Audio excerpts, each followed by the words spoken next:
Hi, I'm Professor Martin, and today we are going to learn about education plans. While on the surface, it might sound like an education plan is your own personal plan for your educational journey, it is not.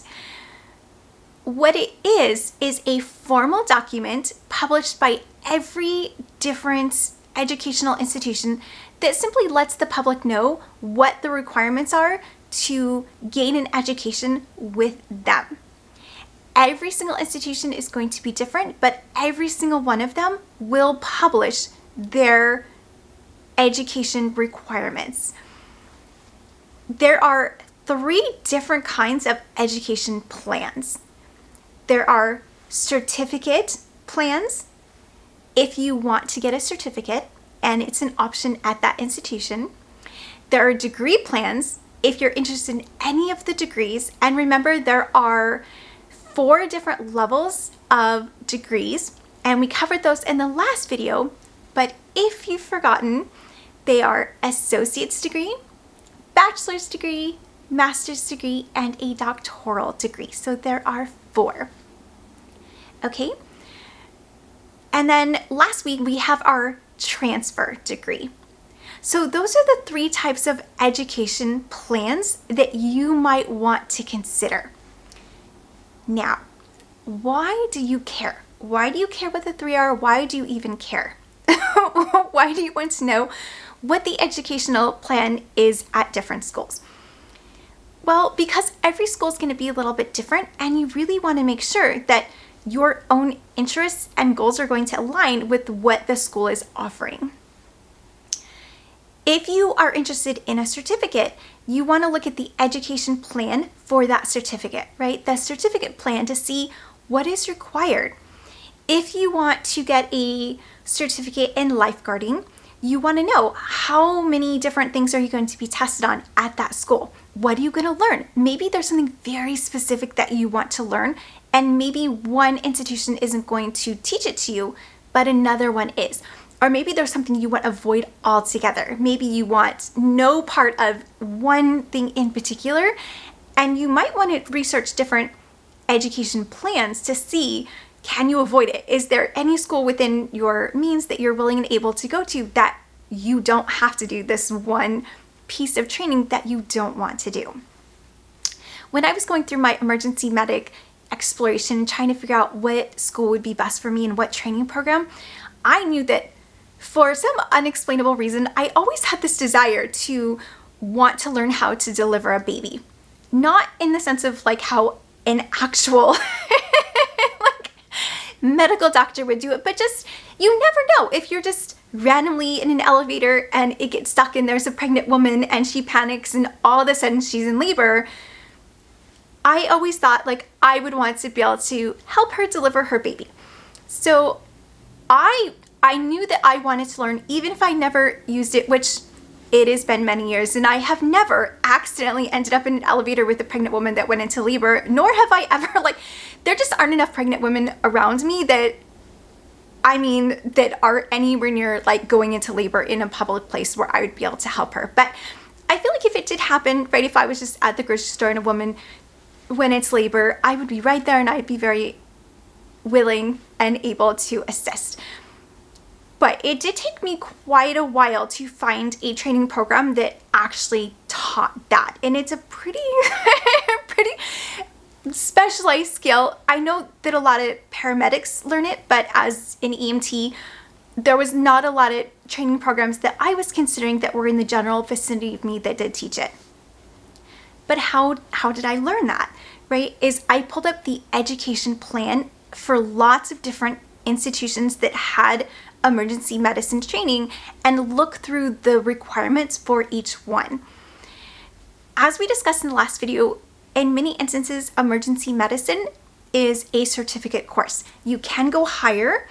You can get degrees in paramedicine and different things like that. But entry level, in order to get your state licensure, in many states, it just requires a certificate and a certain number of exams and, of course, a fee. There's always going to be a fee, as well as different states have different requirements as to what training you have to have and how many hours out in the field and internships and different things like that. But how you figure all this out is you look up the education plan. So when I was looking into emergency medicine, it was a certificate program. I was looking at certificate plans.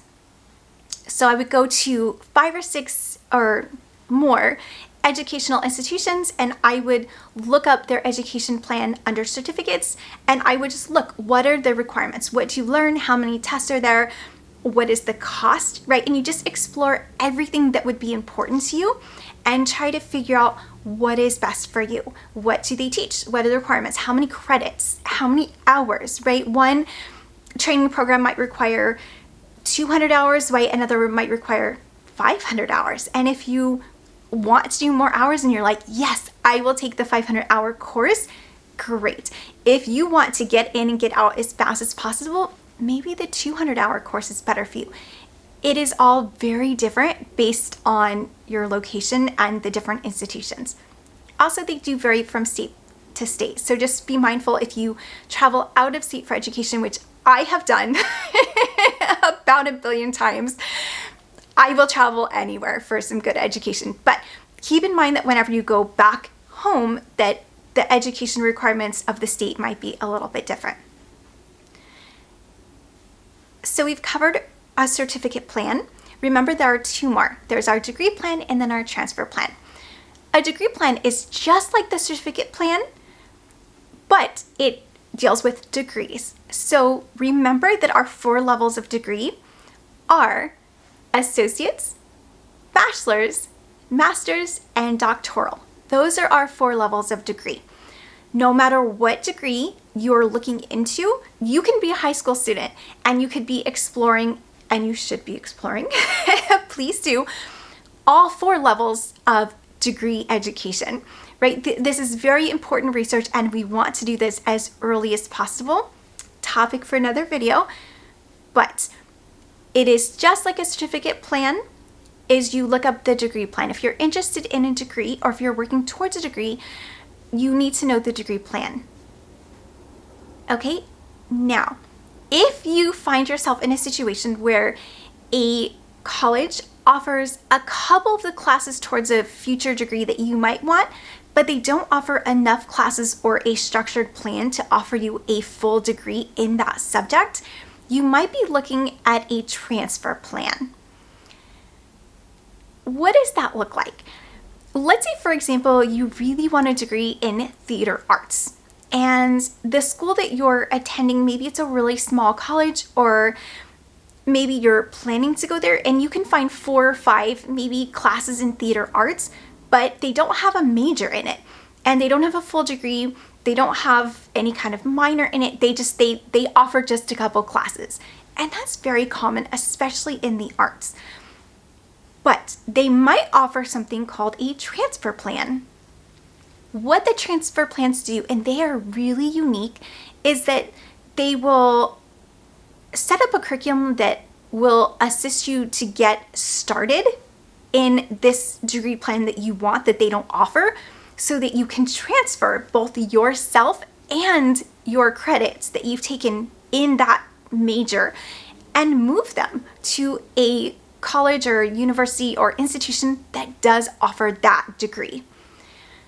So again, if you want to be a theater arts major, and let's say you're attending a smaller 2-year college like the one I teach at, and let's say we offer 4 classes in theater arts, and you take those 4 classes and you get a general degree, right? Oftentimes they're liberal arts degrees, which means you basically just studied a little bit of all of the arts, but nothing in any kind of concentration. Liberal arts degrees, by the way, I think are awesome. It is such an awesome way for future artists or anyone interested in music or painting or fashion to just be able to just explore all things art without limiting them to any particular concentration.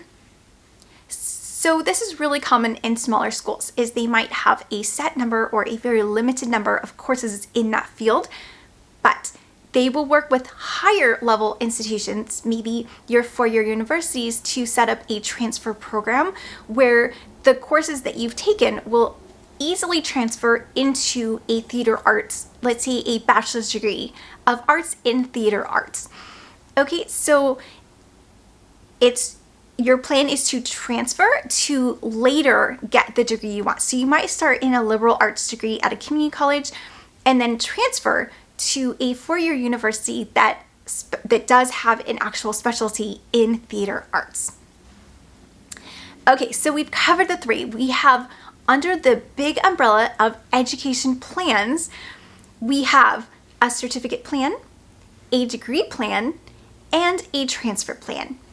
We want to keep these three in mind because as we start doing our career research, we don't want to accidentally pull up the wrong plan and then get totally sidetracked on what the requirements are going to be for us. Okay, so keep the three in mind and be very, very careful when you do your research. Now, where do we find them, right? We're going to want to start doing some research. So where do we find the education plan? They're actually really easy to find thanks to the World Wide Web, but you very simply go onto the website of any educational institution and it's going to be published. It's going to be public. You're not going to have to search for it. You're not going to have to do any kind of special investigation to try to find it. It's going to be really easily accessible. Oftentimes it will be right on their homepage. So you can pick a random university, go onto their homepage, and you might have to maybe select from a drop-down box, or it might say future students, and then you can scroll down and it will say education plan. If it doesn't say education plan, it might just give one or two or all three of the different plans that they offer. So remember, there are three. You might simply find where it just says degree plan, and that's all it says. And that may be because they don't offer a certificate plan or a transfer plan. Maybe all they offer is degree plans. So it doesn't make a whole lot of sense for them to have a main page that will link you to the education plans just for there to only be one plan in there. So they just simply might call it a degree plan. Maybe it's a institution where all they do is certificates. So there might be a tab that just says certificate plan. Okay, and then again, if they have a transfer plan, it may or may not be listed as its own separate thing, but whenever you open that general tab or go to that general area, you're going to see them. You're not something that you're generally going to have to search for. Okay, so you found the education plan section. What will the education plans tell you? So again, it is the school's published requirements for you to gain that level of education with them. Let's take a look at just a random example. If we pull up a degree plan, what is it going to tell us? It's going to give us the name of the degree, which is always important, right? You want to make sure that you're going to be looking at the plan for the career that you're interested, right? Like the actual topic or major that you're interested in. It's going to tell you how many credits are required. Colleges and universities go off a credit system. It's usually based in hours. For example, one course, one semester might earn you 3 credit hours. And those are not the number of hours that you spend in the classroom, right? Like, it's just the number of credit hours. So you might earn 1 credit hour for a class that meets for maybe 45 minutes a week. You might earn 2 credit hours for a class that meets an hour and 10 minutes a week, right? And it goes up from there. So while it doesn't necessarily tie into the number of hours, the longer you spend in class learning the subject and doing the homework and time engaged in that subject, you're going to earn more credit hours. But they don't directly relate. 3 credit hours does not mean 3 hours a week or 3 hours per class day. It's just a general requirement. And every institution is different as far as how they set up their course hour credit structure. But just something to keep in mind, right? So it'll tell you the classes that are required in what order? Generally by semester. If you have prerequisites, if you want to become a nurse, you will almost always have at least one full semester of prerequisites before you can ever even start your official nursing classes. You're going to need probably English 101, right? We don't want nurses that cannot form correct sentences and don't have good syntax and they don't know to capitalize the first letter of every word, things like that, right? We want our professionals to have professional written communication. You're going to be required to probably have anatomy and physiology, chemistry, some entry-level biology. These are all going to be your prerequisites. The education plan will tell you what your prerequisites are. If you do not have those prerequisites, you will not be able to officially start the program, and you might be able to start taking those classes, but without being admitted into the program. It will tell you how many credits are required to get that degree. It will also tell you if there is anything special about that degree, right? So in the chart, somewhere around that, you will likely see a piece of paper that will give you written explanation. So anything unique or particular to that degree, if you're required to do externships or internships or a specific number of research hours, that might be separate and outside the chart, but it will all be together within the confines of that education plan. Okay, so we know now what an education plan is. We know that an education plan is a general term that covers 3 specific plan types, and I'm sure you were taking notes, so you have these in front of you. It's a certificate plan, a degree plan, and a transfer plan. Not every institution is going to offer all 3. And then we now know how to find them, right? How to find the education plan that you might be wanting to explore. Thank you so much for joining me today as we learn about education plans. I hope you have a really great day in class.